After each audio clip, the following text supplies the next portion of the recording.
Opium War between the British and the Chinese started from the 1939, when the British ships came to the coast of China, which was the first Opium War.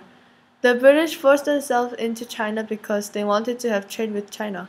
At that time, China thought that they were the strongest country, so China was very industrialized and only thought that they had everything that was needed. British wanted to trade with China, but China refused. British had opium, which was a type of drug where once you start, it's addicting. So it is hard to quit, or even stop yourself from having it. British only wanted to trade for money, so they decided to trade opium, which was something that the Chinese don't have. The war began between the United Kingdom and the Qing dynasty. The British forced themselves into China, and those people who approached the opium spent all of their money, and also some even died because of it. Overall, the Chinese lost the Opium War, and the British won the war. Because of the Opium War, the Chinese became more open with the other countries, and China became more westernized. Opium War was the starting point of the revolution in China. From the Opium War, Europe had the control over China.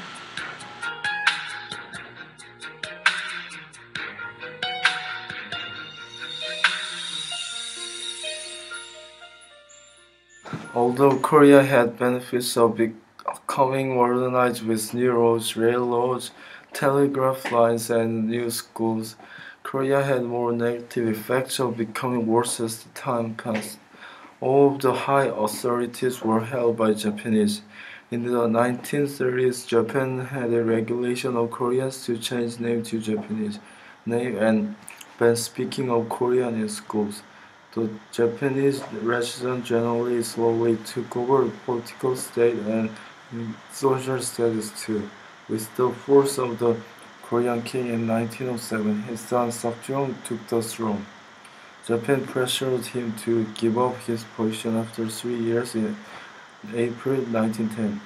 Japan ruled Korea for the next 35 years, 1910 through 1945. Numerous Japanese came to Korea to farm and to fish its bountiful waters, while high taxes and fixed crop prices forced thousands of Korean farmers to move to Manchuria or relocate to Japan as laborers. Koreans were forced to accept Shinto as the state religion. The Japanese governor general became the ultimate authority in Korea.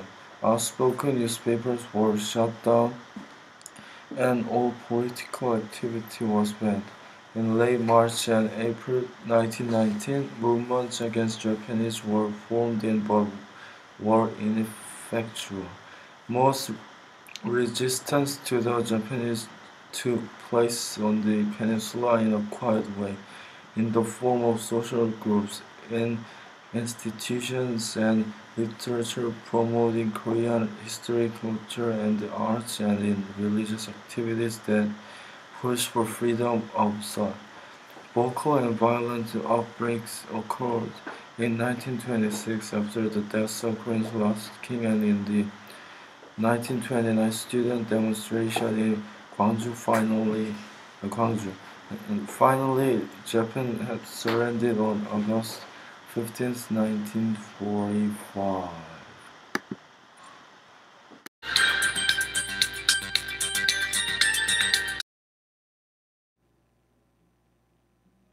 As shown in the clip that's playing right now, the Korean people were beaten without any reasons. They were just like the sandbags to Japanese. Japanese could hit and torture the Korean people anytime they wanted to, and the Koreans could not fight back, which was really unfair to them.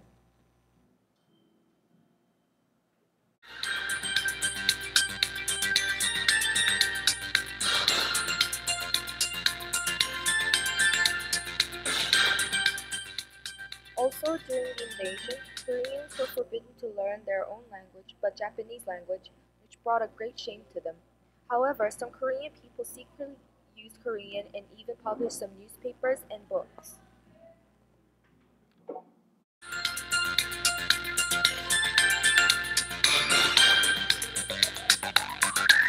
There were two countries from East Asia that participated in World War I. There were China and Japan. I would like to explain China first. In 1917, China declared war on Germany, and China offered to send as much as 40,000 soldiers to France, but France and Great Britain deemed this to be impractical. Instead, China sent laborers to man the docks and take care of construction in Europe, whilst most of their laborers were on the front lines. In France alone, in 1917 to 1918, there were 54,000 to 96,000 Chinese laborers.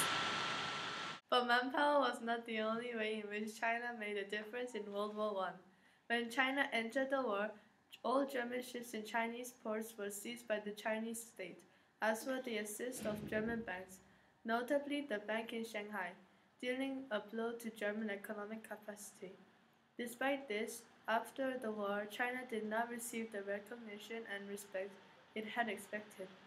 China's demands at the Paris Peace Conference were unfulfilled, and so China did not sign the Treaty of Versailles. Japan also participated in World War I. On 7th August of 1914, the Japanese government received an official request from the British government to assist in destroying the German raiders of the Kairos Marine around Chinese waters. Japan warned Germany once more on 14th of August of 1914, which was unanswered, and then Japan finally formally declared war on the German Empire on 23rd August of 1914.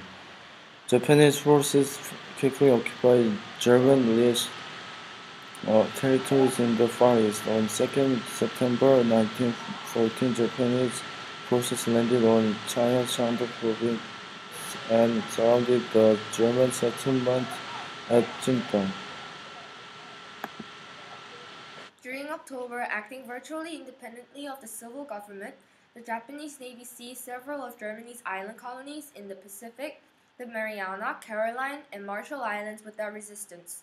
The Japanese Navy conducted the world's first naval-launched air raids against German-held land targets in Shandong province and ships in Jiaozhou Bay from a pre-modern aircraft carrier, the Wakamiya. The Industrial Revolution began about 1870 as Meiji period leaders decided to catch up with the West. The government built railroads, improved roads, and initiated a land reform program to prepare the country for further development. Initiated a new Western-based education system for all young people, sent thousands of students to the United States and Europe, and hired more than 3,000 Westerners to teach modern science, mathematics, technology, and foreign languages in Japan. In 1871, a group of Japanese politicians, known as the Iwajira Mission, toured Europe and the USA to learn Western ways. The result was a deliberate state-led industrialization policy to enable Japan to quickly catch up. The Bank of Japan, founded in 1877, used taxes to fund model steel and textile factories. Education was expanded and Japanese students were sent to study in the West. Modern industry first appeared in textiles, including cotton and especially silk, which was based in in-home workshops in rural areas.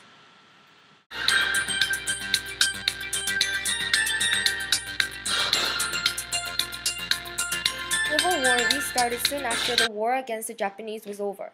Mao had carefully cultivated support in the areas he controlled, whereas the Kuomintang, led by Chiang Kai-shek, had a different view on how China should be ruled. Chiang did not believe in democracy. He supported the view that one supreme leader supported by the military best served society. He was called a generalissimo, and, like other dictators, he had his secret police to enforce law and order, the Blue Shirts. Their job was to hunt down communists and to develop a spying system that would allow them to infiltrate the communists. The Blue Shirts tended to brutalize society into obedience. In this sense, Chiang tried to enforce his authority by force, something that Hitler and Mussolini tried to do. Chiang's attempt to win the support of the people in his territory was minimal.